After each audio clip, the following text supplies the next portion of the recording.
कहते हैं बहू की असली पहचान शादी के दिन नहीं बल्कि मुश्किल समय में होती है। एक सास ने अपनी बहू की ऐसी परीक्षा ली जिसकी किसी ने कल्पना भी नहीं की थी। पूरे परिवार ने बहू पर शक किया, रिश्तेदारों ने उसे चोर कहा, लेकिन अंत में जो सच सामने आया उसने सबकी आंखों में आंसू ला दिए। आखिर बहू ने ऐसा क्या किया? सास ने उसे बहू नहीं अपनी बेटी कह दिया। जानने के लिए कहानी अंत तक ज़रूर देखिए और अगर कहानी पसंद आए तो चैनल को सब्सक्राइब ज़रूर करिएगा। ऐसी कहानियों के लिए मुझे मोटिवेट अवश्य करें। उत्तर प्रदेश के एक छोटे से गांव में शारदा देवी नाम की एक सम्मानित महिला रहती थी। उनके पति का कई वर्ष पहले देहांत हो चुका था। उन्होंने अकेले ही अपने इकलौते बेटे रोहित को पाल पोसकर बड़ा किया था। शारदा देवी का मानना था कि घर की बहू केवल सुंदर या अमीर नहीं बल्कि संस्कारी, धैर्यवान और पूरे परिवार को साथ लेकर चलने वाली होनी चाहिए।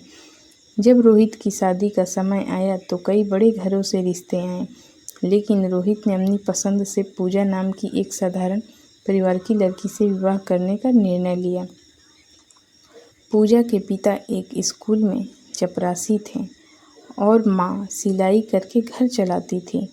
जब शारदा देवी को यह बात पता चली तो उन्होंने बेटे की खुशी के लिए शादी तो स्वीकार कर ली, लेकिन उनके मन में यह संदेह बना रहा कि क्या इतनी साधारण परिवार की लड़की इस बड़े घर की जिम्मेदारियां निभा पाएगी। शादी के बाद पूजा ने पूरे मन से घर संभालना शुरू किया। वह सुबह 4 बजे उठ जाती, घर की सफाई करती, मंदिर में दीपक जलाती, सबके लिए नाश्ता बनाती और फिर खेतों से लेकर रसोई तक हर काम मुस्कुराते हुए करती। लेकिन शारदा देवी ने तय कर लिया था कि वह बहू की परीक्षा लेंगी। पहले ही दिन उन्होंने पूजा से कहा, आज पूरे घर का खाना तुम अकेले बनाओ, लेकिन याद रखना किसी को शिकायत नहीं होनी चाहिए। पूजा बिना घबराए पूरे परिवार के लिए स्वादिष्ट भोजन तैयार करने लगी। सभी ने उसकी तारीफ की, लेकिन शारदा देवी ने जानबूझकर कहा, दाल में नमक थोड़ा कम है। पूजा मुस्कुराकर बोली, माँ जी, अगली बार आपकी पसंद का पूरा ध्यान रखूंगी। कुछ दिनों बाद शारदा देवी ने दूसरी परीक्षा ली। उन्होंने पूजा को घर के पुराने स्टोर की सफाई करने को कहा। वह कमरा वर्षों से बंद था और धूल मिट्टी से भरा हुआ था। पूजा ने पूरे दिन मेहनत करके उसे बिल्कुल नया जैसा बना दिया। शाम को शारदा देवी वहां पहुंची तो उन्हें विश्वास ही नहीं हुआ कि वही पुराना कमरा है। फिर भी उन्होंने अपने चेहरे पर कोई खुशी नहीं दिखाई। कुछ दिन बाद गांव में एक बड़ा धार्मिक आयोजन था। शारदा देवी जानबूझकर पूजा को अकेले ही 100 लोगों का प्रसाद बनाने की जिम्मेदारी दे दी। पूरे गांव को लगा कि नई बहू यह काम नहीं कर पाएगी, लेकिन पूजा ने सुबह से रात तक बिना रुके मेहनत की। जब प्रसाद बांटा गया तो हर किसी ने उसके स्वाद और व्यवस्था की प्रशंसा की। गांव की बुजुर्ग महिलाएं शारदा देवी से कहने लगी, बहन, तुम्हारी बहू तो सचमुच लक्ष्मी है। लेकिन शारदा देवी ने केवल मुस्कुराकर बात टाल दी। पूजा को महसूस होने लगा कि चाहे वह कितना भी अच्छा काम कर ले, उसकी सास कभी खुश नहीं होंगी। फिर भी उसने कभी शिकायत नहीं की। वह मन ही मन सोचती थी कि एक दिन उसका व्यवहार ही उसकी सबसे बड़ी पहचान बनेगा। उधर शारदा देवी के मन में एक आखिरी और सबसे कठिन परीक्षा चल रही थी, जिसके बारे में घर में किसी को कुछ पता नहीं था। उन्होंने निश्चय किया, अब वे ऐसी परीक्षा लेंगी जिससे यह साबित हो जाएगा कि पूजा केवल अच्छी बहू या सच में इस परिवार की बेटी बनने के योग्य भी है। अगले ही दिन शारदा देवी ने अपनी योजना शुरू कर दी। उन्होंने पूरे घर में यह बात फैला दी कि उनकी तबीयत अचानक बहुत खराब रहने लगी है। वे जानबूझकर बिस्तर से उठना कम कर देती, समय समय पर दवा मांगती और पूजा को हर थोड़ी देर में अलग अलग काम के लिए बुलाती। कभी पानी, कभी चाय, कभी दवा, कभी खाना, तो कभी अलमारी से कपड़े निकालने को कहती। पूजा बिना किसी नाराज़गी के हर काम तुरंत करती। कई बार वह खाना खाते खाते उठ जाती, लेकिन उसके चेहरे पर कभी झुंझलाहट नहीं दिखाई देती। एक दिन शारदा देवी ने पूजा से कहा, आज से घर का पूरा हिसाब किताब भी तुम ही संभालोगी। अगर एक भी गलती हुई तो समझ लेना कि तुम इस घर की जिम्मेदारी निभाने लायक नहीं हो। पूजा ने विनम्रता से कहा, माँ जी, मैं पूरी कोशिश करूँगी कि आपको शिकायत का मौका न मिले। धीरे धीरे उसने घर का खर्च, राशन, खेत की आमदनी और मजदूरों का भुगतान सब व्यवस्थित कर दिया। कुछ ही दिनों में घर का खर्च पहले से कम होने लगा और बचत बढ़ने लगी। यह देखकर रोहित भी अपनी पत्नी की समझदारी की तारीफ करने लगा। लेकिन शारदा देवी की परीक्षा अभी ख़त्म नहीं हुई थी।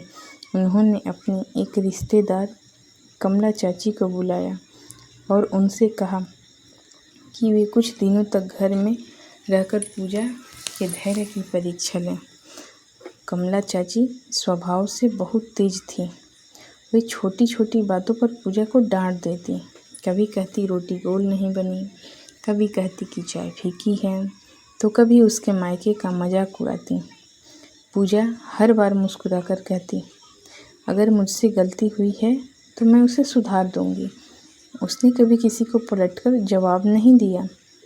एक शाम कमला चाची ने जानबूझकर अपनी सोने की अंगूठी छिपा दी और पूरे घर में शोर मचा दिया कि अंगूठी चोरी हो गई है। घर के कुछ लोगों ने शक की नज़र से पूजा को देखना शुरू कर दिया। रोहित ने तुरंत कहा, मेरी पत्नी ऐसा कभी नहीं कर सकती। लेकिन पूजा ने शांत स्वर में कहा, अगर किसी को मुझ पर शक है तो मेरे कमरे की तलाशी लीजिए। सच कभी नहीं छिपता। पूरे घर की तलाशी ली गई, लेकिन अंगूठी कहीं नहीं मिली। तभी कमला चाची को याद आया कि उन्होंने अंगूठी अपनी पुरानी साड़ी की जेब में रखी थी। अंगूठी वहीं मिल गई। उन्हें अपनी गलती का एहसास हुआ और उन्होंने सबके सामने पूजा से माफ़ी मांगी। शारदा देवी चुपचाप यह सब देख रही थी। उनके मन में पहली बार अपनी बहू के लिए गर्व की भावना जागी। लेकिन उन्होंने अभी भी अपनी बहू की असली परीक्षा का खुलासा नहीं किया। उसी रात उन्होंने मन ही मन तय किया, अब आखिरी परीक्षा होगी जो यह तय करेगी कि पूजा इस घर की बहू ही नहीं बल्कि इस परिवार की बेटी कहलाने के योग्य है या नहीं।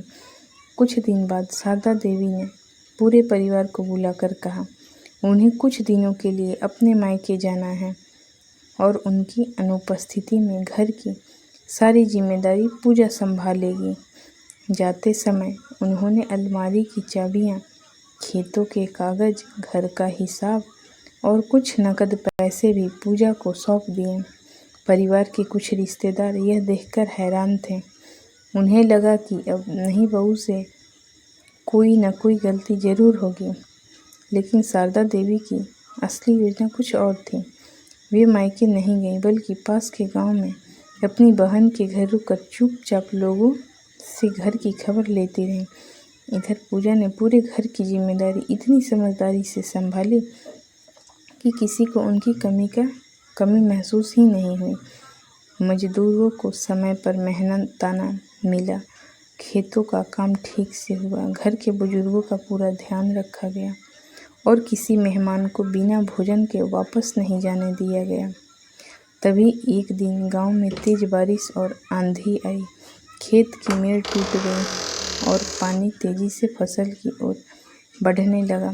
पूजा बिना देर किए गांव के लोगों और मजदूरों को साथ लेकर खेत पहुंची। घंटों की मेहनत के बाद सबने मिलकर मेड़ बांध दी और पूरी फसल बच गई। जब यह खबर शारदा देवी तक पहुंची तो वे चुपचाप मुस्कुराई। उन्होंने सोचा, जिस बहू ने इस घर की फसल बचा ली वह इस परिवार का भविष्य भी संभाल सकती है। लेकिन भाग्य ने अभी एक और परीक्षा बाकी रखी थी। उसी रात शारदा देवी अचानक घर लौटी। उन्होंने जानबूझकर अपने सारे गहने एक डिब्बे में रखकर पूजा को देते हुए कहा, बेटी मैं बहुत थक गई हूँ, इसे अलमारी में रख देना। अगले दिन सुबह उन्होंने पूरे घर के सामने कहा कि गहनों का डिब्बा गायब है। यह सुनते ही घर में हड़कंप मच गया। कुछ रिश्तेदारों ने तुरंत पूजा पर शक करना शुरू कर दिया। किसी ने कहा नई बहू है, पता नहीं कैसी निकली। किसी ने कहा गरीब घर की लड़की है, शायद लालच आ गया होगा। रोहित अपनी पत्नी के साथ खड़ा रहा, लेकिन पूजा ने किसी से बहस नहीं की। उसने शांत स्वर में कहा, माँ जी, अगर आपको मुझे पर जरा भी संदेह है तो पूरे घर की तलाशी ले लीजिए। अगर मैं दोषी निकली तो बिना कुछ कहे यह घर छोड़ दूंगी। पूरे घर की तलाशी शुरू हुई।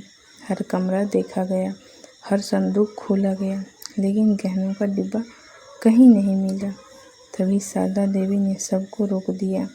वे धीरे धीरे अपने कमरे में गई और बिस्तर के नीचे से वही डिब्बा निकाल कर सबके सामने रख दिया। पूरा परिवार आश्चर्य से उन्हें देखने लगा। शारदा देवी की आंखों में आंसू थे। उन्होंने पूजा का हाथ पकड़कर कहा, यह गहने मैंने ही छिपाए थे। यह तुम्हारी आखिरी परीक्षा थी। मैं देखना चाहती थी कि जब पूरा संसार तुम पर आरोप लगाएगा, तब भी क्या तुम अपना धैर्य और सम्मान बनाए रखोगी। आज तुमने साबित कर दिया कि तुम केवल इस घर की बहू नहीं, बल्कि मेरी बेटी हो। इतना कहते ही उन्होंने पूजा को गले लगा लिया। वर्षों से मन में जमा हुआ संदेह आंसुओं के साथ बह गया।